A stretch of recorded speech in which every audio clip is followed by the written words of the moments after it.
Lot with a little. Would you consider applying? I blinked. A grant? For the cooking classes. For anything that helps women stand on their feet, she said. We need people like you, builders, not talkers. You can scale this, Clara. You can train others to lead in their neighborhoods. My hand tightened around my clutch. So many times I'd wanted Daniel to be proud of me for something that wasn't about him. Right now, the universe felt like it was answering a prayer I had forgotten to pray out loud. I'd be honored, I said finally. Good, she replied. Our coordinator will reach out. She paused, then added gently, By the way, be kind to yourself tonight. There's a lot of noise around you. Don't let it drown your new voice. I nodded, eyes stinging. Thank you. On my way out, I found Daniel near the coat check, jaw tight, hands restless. He waited until we were alone, then exploded in a whisper. What do you think you're doing? He hissed. Waltzing around like you own the place, making me look like a fool. I did nothing to you, I said calmly. I greeted people. I listened. I was respectful. If you feel like a fool, that is your mirror speaking. He stepped closer. Clara, don't test me. Something broke open in my chest, not fear. Clarity. I'm not testing you, I said. I'm leaving you. He froze. I'll send you the details, I continued. I've already spoken to a lawyer. I'm not staying in a marriage where I am asked to be smaller, uglier, quieter, less. I am not a shadow. He swallowed. You can't be serious. Over a party?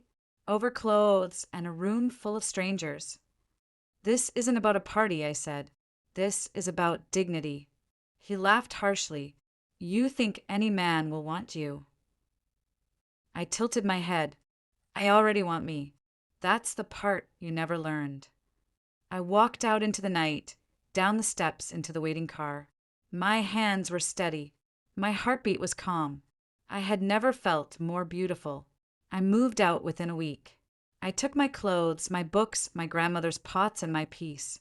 I rented a small place with sunlit windows and a kitchen big enough for 6 women to learn how to chop onions without tears.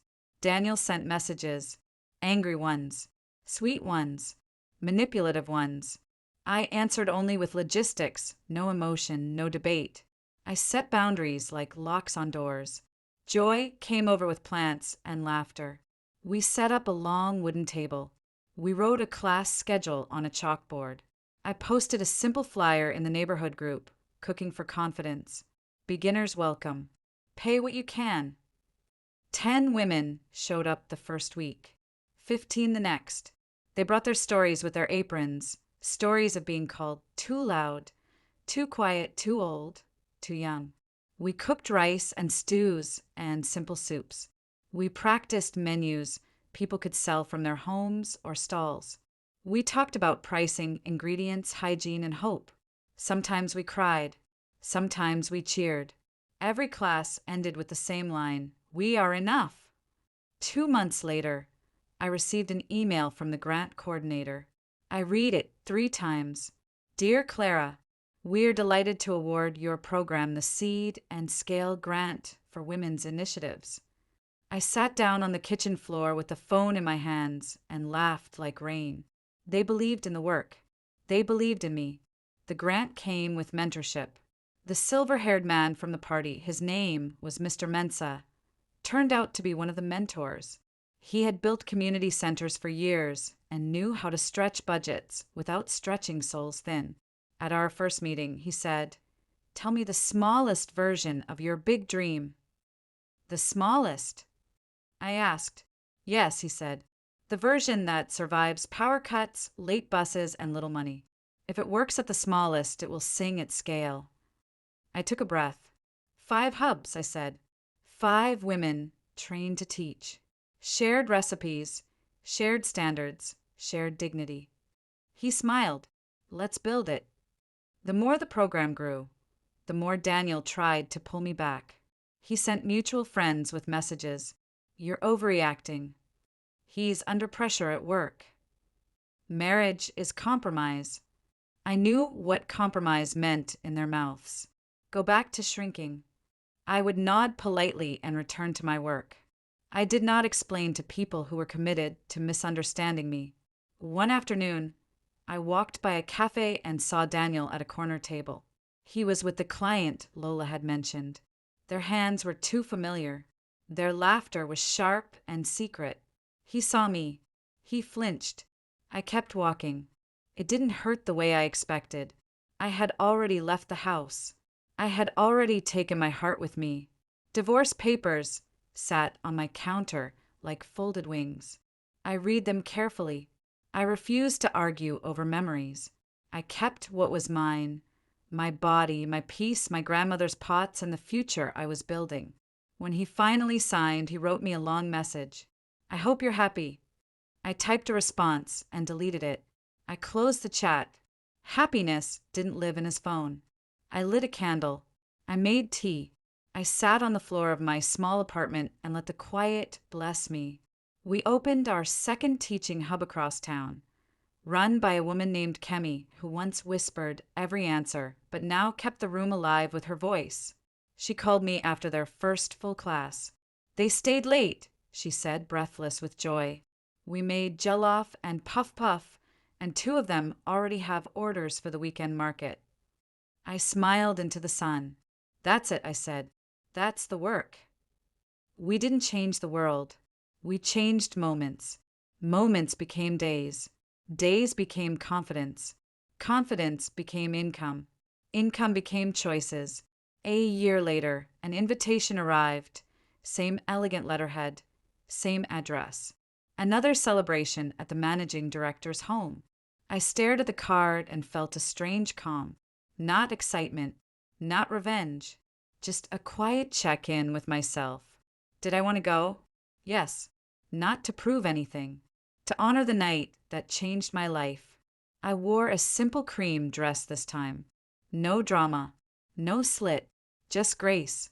At the door, the same security man nodded and said, "Welcome back, ma'am." Inside, the house was as warm as before. I found familiar faces. I hugged Mrs. Ade. She introduced me to 2 new mentors. We talked about the hubs, the small wins, the bigger plans. And then I saw him, Daniel, alone, looking tired in a way that expensive suits can't hide. He approached, careful, like a man walking across ice. "Clara," he said, "you look well." "I am well," I replied. He cleared his throat. "I heard about your program. It's impressive. Thank you." Silence stretched between us. This used to be the silence where I would rush to fill the gap, to ease his discomfort, to make him feel big. Now I let silence be a mirror. "I'm sorry," he said finally, "for everything." "Which part?" I asked gently. "All of it," he whispered. I nodded once. "Thank you for saying that." He waited, maybe for an invitation to try again, to rewrite history. But I had already written a new story. "Take care, Daniel," I said, and moved back toward the life that had room for me. On my way out to the garden, a young woman stopped me. She was nervous, her hands twisting a napkin. "I've seen your videos," she said shyly. "The short ones you post after class. The way you talk about starting small. I left someone who called me too much. I thought I'd never stand straight again." "You're standing now," I said, smiling. She laughed wetly. "I am, aren't I?" "Come to class," I told her. "You don't have to cook well. You just have to show up." She nodded. "I will." We hugged. 2 strangers connected by the oldest bridge. Shared pain becoming shared power. Months later, I received a handwritten letter from a woman in another city. She had started a micro kitchen after following our posted lessons. She now supplied lunch to a small construction site. Her closing line cracked my heart open. I didn't know confidence could be cooked. I read it to the class. We laughed. We cried. We hung her letter on our wall next to a board of firsts: first sale, first repeat customer, first day without crying. One evening, I got a call from a number I didn't recognize. It was Daniel's mother. She had always been polite but distant with me, choosing silence instead of siding with truth. Clara, she said softly, I heard about what you're doing. I want to apologize. I should have asked questions. I should have believed my eyes. I leaned against the counter. Thank you, I said. He misses you, she added. I don't miss who I was with him, I replied gently. And I won't become her again. Silence. Then a sigh. I understand, she said. If you ever need anything, call me. Not as his mother, as a woman who has learned too late how important it is to love herself. We said goodbye with tenderness. Not all stories need hard endings. Some need soft acknowledgments. Growth brings tests. A shipment of donated cookware went missing. A city inspection was rescheduled twice. One hub leader fell ill, and we had to shuffle schedules. The old me would have spiraled. The new me wrote a list, asked for help, doubled the water intake, and slept on time. I learned that self-respect is maintenance, not a makeover. If I wanted to be the woman who walked into a party alone, I also had to be the woman who rested, budgeted, and said no when the answer was no. We hosted our first public tasting, open to neighbors, friends, and anyone who wanted to try our learners' recipes. We rented a small hall, set up stations, and placed story cards on each table. Hi, I'm Mary. I started selling lunch bowls after this class helped me plan portions. This is my coconut jollof. Hello, I'm Esther. I used to think I had nothing to offer. This is my pepper soup. It tastes like courage. People lined up. They bought. They complimented. They asked for business numbers. We ran out of food in 2 hours and danced to the empty trays. As we cleaned up, I stood at the back of the hall and watched the women I loved laughing like people who finally trusted the ground beneath their feet. Joy slipped her arm through mine. You did this, she whispered. We did this, I replied. Every woman who chose to show up did this. A local radio station called. Can you share simple tips for starting a tiny food business? The host asked. 5 minutes. Plain advice. I said yes. I wrote bullet points in clear, everyday language. The episode aired on a Tuesday morning. By afternoon, our inbox had 50 messages from widows, students, retirees, newlyweds, and men who wanted to help their wives start something without taking over. We created a downloadable one-pager. Start with what you have. Test one recipe. Price your time. Tell 5 people. Deliver on time. Repeat. Sometimes the most generous thing you can give is a simple next step. One Saturday, I walked past the park where Daniel and I used to sit when we were young and kind to each other. He was there alone, hands in pockets, staring at a pond as if the water could return what he'd thrown into it. He noticed me and lifted a hand. We walked toward each other and stopped at a respectful distance.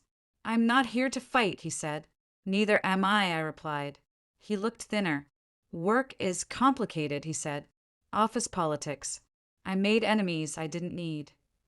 I hope you find your way, I said. He nodded. I was cruel, he added. I wanted power and thought. Power came from control. I didn't know that control is fear in a suit. We stood in the quiet, 2 people who once made promises they didn't know how to keep. Thank you for saying that, I said. For what it's worth. I hope you learn to be kind to the next person and to yourself. He gave a small, sad smile. You look happy. I am grounded, I said. Happiness comes and goes. Grounding stays. We parted without anger. Some ends don't need thunder. They need closure. Part 32, the mirror test. On the anniversary of the party, I stood in front of my mirror again. No dress fitting this time. Just me in a plain white shirt, hair pulled back, face clean. I asked myself the same question UCHE had asked. How do you want to feel? Free, I answered. Still free. I smiled at the woman in the mirror. She wasn't flawless, but she was faithful. She had kept her promise to herself, to walk into rooms as if they belonged to her because she belonged to herself first. Part 33, Letters to the Past. In our class, we started a small practice, writing letters we never send. One day, I wrote to my younger self, the woman sitting on the edge of the bed in a soft blue dress, asking a man, "Do you like it?" This is what I wrote. You do not need anyone to tell you that you are allowed to shine. The mirror is not a court.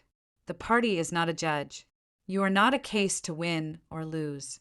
You are a life to live, and when you walk alone, you are not lonely. You are accompanied by every version of you that refused to die. I folded the letter and placed it in a jar labeled "For When We Forget." Part 34, a new kind of party. We hosted a celebration at the hub, not for donors or photos, but for the women who completed a 3-month cycle and launched their first sales. There were no evening gowns, no speeches from people who liked the sound of their own voices, just laughter, aprons, and music that moved through the room like a hug. At the end, I said a few words. Once upon a time, I walked into a party alone and found myself. Today, none of us walks alone. We walk together, and that is our wealth. We clapped. We ate. We danced until the lights flickered and the night said, "Go home, queens. Rest your feet. Tomorrow we build again." Part 35, the last phone call about it. A reporter asked me to retell the story with the exact title that once felt like a wound. My husband said I was too ugly to attend his boss's party, so I turned up alone. "Do you want to add a moral?" she asked. "A neat lesson?" I thought about it. "No," I said. "Real life is messier than morals. But if I must say anything, it is this. When someone tells you you're too much or not enough, they're revealing what they can handle, not what you are. Find a room that can hold you. Or build it." She smiled. "That's a line people will repeat." "I don't mind," I said. "Some lines deserve to travel." Part 36, the unexpected applause. We were invited to a city hall event honoring small community leaders. The hall was full of people with quiet victories. Teachers, nurses, artisans, coaches. When they called my name, the women from our hubs screamed like I had won the World Cup. I walked to the stage with my heart beating steady and received a simple plaque. It wasn't heavy. It didn't need to be. The real weight lived in the hands of the women holding it with me. Unseen but present. Their courage, their mornings, their second chances. Afterward, a teenage girl came up to me. "My mother used to cry in the bathroom," she said. "Now she sings when she cooks. I like the new song." I touched her shoulder. "Me too," I whispered. "Me too." Part 37, closing the circle with UCHE. I went back to the boutique where my transformation began. UCHE was measuring a bride when I walked in. She looked up and grinned. "You kept your promise," she said. "I did," I replied. We sat on the small couch and caught up. I told her about the hubs, the grant, the women. She told me about her foundation and the girls learning to sew straight lines that would become strong seams. Before I left, she handed me a simple scarf. "Not a gift," she said, "a reminder. Tie it when you forget who you are. Untie it when you remember." I laughed. "I'll probably tie and untie it 100 times." "That's growth," she said. "Knots you can loosen, not chains you can't break." Part 38, if you're listening. If you are watching this on Silent Tears TV right now, and you have ever been told that your presence is an embarrassment, hear me. You are not a decoration for other people's rooms. You are a room. You are a house. You are a home. Start small. Drink water. Sleep. Write lists. Make soup.